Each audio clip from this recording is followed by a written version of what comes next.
ko dar nesisveikinau, man labai dabar nepatogi tokia padėtis. Išsidengt esmė. Gerai, tai labas rytas dar kartą atvykusius į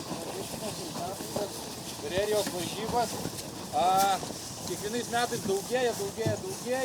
Dabar mes sportininkus jau atskirai padėjom, ar ne, mėgėjus atskirai, prizų, taurių, vos tilpo į džipą.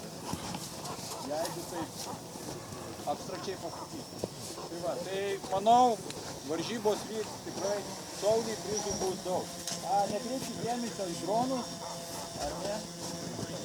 Jie nebombarduos, nieko nemėtys, pafotografuos, pafilmuos. Teisėjų, turim brigadą, jie gali įeiti į sektorius, gali padėti, jeigu iškyla klausimų, klausimų. Tai mėgėjų sektoriui tarp žvejų, primenu dar kartą taisyklę, 3 metrai, ne 5, o 3. Galite turėti atskirą eketę pasižymėję vėliavėlę. Tvarkoj? Pas profus sektoriui 5 metrai. Jiem privalomos yra 2 vėliavėlės, jau jie kitaip nežino. Profus prižiūrės vyr teisėjas, Linas Žvaliauskas dabar su kamera filmuoja.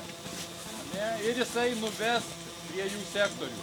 Mėgėjų, visi turit maišelius sunumeruotus A ir B. Tai pas ką A maišelis eisit į A sektorių, pas ką B į B sektorių. Jūs eisit visi per ledą praktiškai su manim. Sektoriai yra anam krante.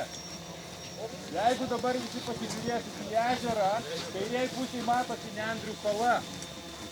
Tai ten bus pirmas sektorius A, kažkur tai iki vidurio mėgėjų. Ir toliau štai tenai dronas, tai tiesiai ją įsilieti, tai bus B, anam krante. Tai vėliau kai nueisim, aš parodysiu.